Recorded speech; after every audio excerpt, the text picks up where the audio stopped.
Alright mga ka-jokes, no? Paparehistro natin si Calburo kasi hindi natin magamit dahil walang rehistro, no? At ito na si Calburo mga ka-jokes, no? Expire na yung rehistro niya. Ito pa yung pagparehistro ko sa kanya, yung galing Zamboanga pa to, no? Doon sa dapitan ko to pinarehistro. Ngayon dito naman sa Panabo paparehistro natin, no? So papagawa lang tayo ng plaka tapos diretso na tayo sa emission test na tayo mga ka-jokes. Let's go.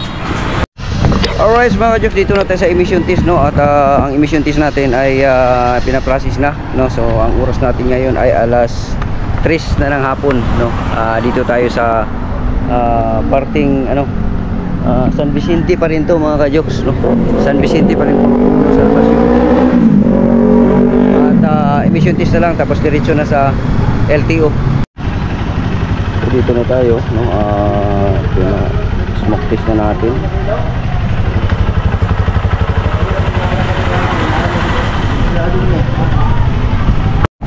So i-try lang natin na mahabol natin ngayon yung ano, yung tawag nito, yung sa LTO, no? Alas 3 pa naman siya. No, ewan ko lang, no, kasi hindi ko alam ang proseso dito ng LTO, no, sa Panabo. Pero dati nung nakapagparehistro na ako dati, pumunta ako doon ng alauna, saglit lang, wala pang ilang oras, saglit lang talaga diyan sa Panabo. Pero ngayon, i-try ko ngayon dahil hapon na, alas 3 na. Sabagay hindi naman pagbangko lang naman yung alas 3, pero pag yung government offices pwede yun, no? So tingnan natin, depende naman kasi yan sa lugar kung anong, alam niyo na, di ba mga ka-jokes, merong mga lugar na maagang sara, maagang ano, depende sa ano yan, lalong-lalo na siguro ko yung dating katulad kay Tatay Digong, talagang walang ganun, pag oras talaga, hindi pwede yung alas 3 pa magsasara ka na. Dati nga halos walang ano, di ba, halos walang break time, yung pagkainan meron talagang, kung kakain ka hindi pwede na lahat, walang nag-operate nung panahon ni Tatay Diggs, no? Ano yan, palitan para tuloy-tuloy ang trabaho. So ganoon ang pamamalakad dati ni Tatay Digong, no? Yung mga previous kasi doon, pagka alas 12 na, alauna ay wala na yun, sasara na sila. Pero sa ngayon, try na yung panahon na to ngayon, iwan ka lang. Sige, subukan natin mga ka-jokes, habol natin. So yung emission test pala dito sa San Vicente, no, yan, doon sa unahan, kanto na yan papuntang Davao, tapos itong kanto na pakanan naman ay papuntang Tagum, no. So dito lang tayo mga ka-jokes sa San Vicente. Ayan, emission test, ito lang yung pinakamalapit dito na emission test na talagang ginagamit ng mga residente dito, no? At after dito diretso na tayo sa LTO. Ay mga ka-jokes, no? So i-check na ng inspector yung ating motor, so, bagong plaka. Tapos yan, magantay lang tayo ng inspector galing sa LTO.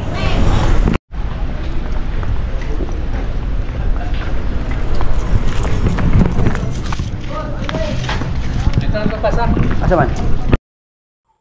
Alright mga ka-jokes, no? So nandito na tayo sa bahay, no? At grabe, sa lahat siguro ng sa buong buhay ko, no, nagpaparenew ako ng dati si XRM, si Calburo at saka si TV. Ang pinaka mas mabilis na proseso sa LTO, no? Ang dami ko nang na daanan na magpaparenew ng motor.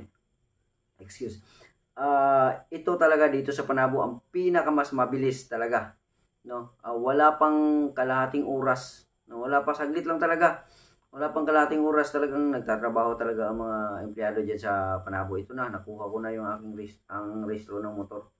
No? So nakuha na, no? Grabe kabilis, no?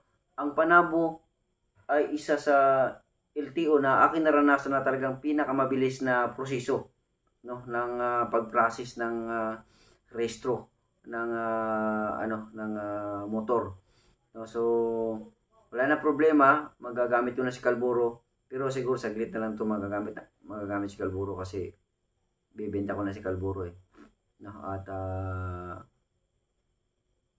may mga plano tayong mga dapat asikasuhin, mas priority, no. Ano talaga ang buhay, no? kailangan meron tayong Elite Go, meron tayong coming naman. No? So, abang-abangan natin yung mga ka-jokes kung ano yung coming. At hindi naman siya nakakasira, nakakababa, hindi. Ang coming natin ay abangan na lang natin yan. No? So, basta nakakabuti. No? Alright, so maraming salamat kay Kalburo at maraming salamat po sa inyong lahat. No? Sa inyong patuloy na pagsuporta, sa inyong panonood sa aking mga video, kahit maiksi lang to at madalang. No? Nandiyan pa rin po kayo. Shout out pala kay Kuyang Imit, no? At kay Kuya Ray. No? At siyempre ang Tita RB at saka Tita Cecilia. Salamat Ate Jojo Official. Salamat. No, so ito na, nakuha na natin at wala nang problema, wala nang kaba pag ibiyahe-biyahe ko itong si Kalburo. As long as naman na hindi pa siya naibenta, gagamitin pa rin natin. No, so ibibenta ko siya ng 90, no. Ibibenta siya ng 90,000, no, or ano pa 'yon? Negotiable pa 'yon, no. So sa mga gusto, PM lang. Wala pang ano yan si Kalburo. Halos hindi nga nagamit yan simula nung dumating ako dito sa Davao, no. Talagang ano yan, makina okay, chassis okay, walang kalawang, tapos lahat okay pa siya, no. So PM lang sa gusto, no. At okay na, no. Namangha lang ako dahil sa tagal ko na nagpaparehistro dito sa Panabo, wala pang kalahating oras kuha mo na yung rehistro mo.